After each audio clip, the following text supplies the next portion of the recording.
As a part of my normal procedure when deciding whether or not I should publish the book or not, I allowed the writer to explain to me why the book should be published. Let's begin by introducing yourself. I am Farley Mort. I'm an environmentalist who has done work for Canadian Wildlife Services and a writer of many books, most famously, People of the Deep. Tell me about the book. To me, the book is very intriguing. I started off by explaining why I embarked on this mission, which was because, of course, the Canadian Wildlife Services wanted to get to the bottom of the issue with caribou populations significantly decreasing.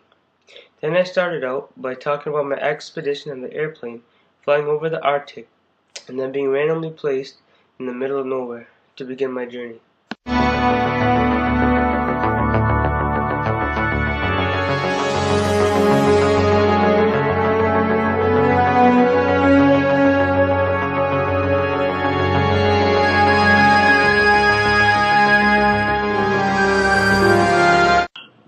Next, I met a local Eskimo named Mike.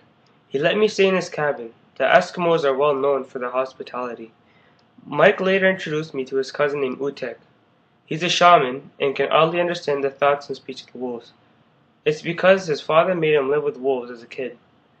As I studied the wolf family, the mother, father, pups, and the third wolf, I could not help myself but to give each wolf a name. I gave the father the name George because he reminded me of a soldier during the war. The mother was named Angeline. I have no idea where I came up with that. Lastly, the third wolf male was Uncle Albert because it was the first thing that popped out to me when I saw him playing with the wolf pups. This reminds me of the clip I got of the wolf pups howling.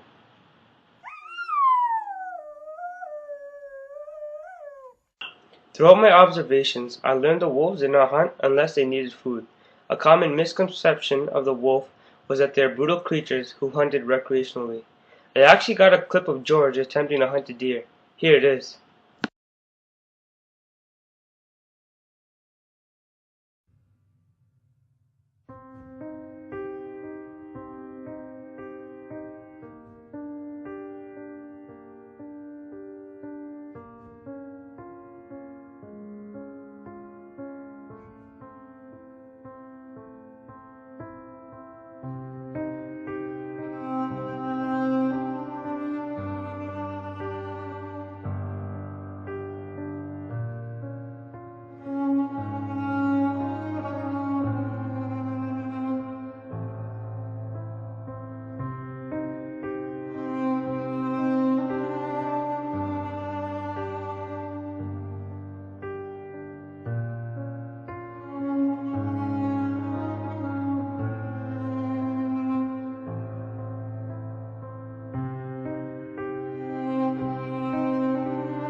Tell me what it was like during the wolf hunt, seeing it. It was a sight to see. The wolves would start off by going out in a group of 3. One by one, they started spreading each other out like runners would in a relay race. I didn't know at this point if they're playing games or actually hunting. Slowly, one wolf would creep on the deer until BAM! The wolf builds its speed to compete with the faster deer, dodging left and right, changing direction, and luring the deer into the next wolf. The next wolf then begins sprinting after the deer. Oh, how brilliant the wolves work as a team, I tell you. Finally, the wolf baits the deer into the last wolf who tries to seal the kill.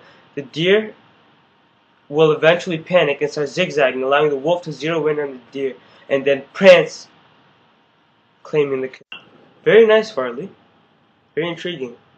Now let's get straight to the point and tell me why you think this book should be published.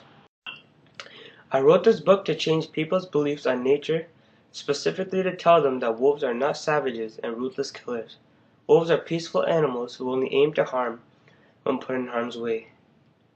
This book can teach everyone to decrease their prejudice towards somebody, whether it be an animal or person, on rumors, stories, or appearance, but rather to judge on your own experiences you have with one another. Furthermore, this book showcases how man affects nature and other men. Seeing that in the book I wrote, whenever and wherever men have engaged in the mindless slaughter of animals, including other men, they have often attempted to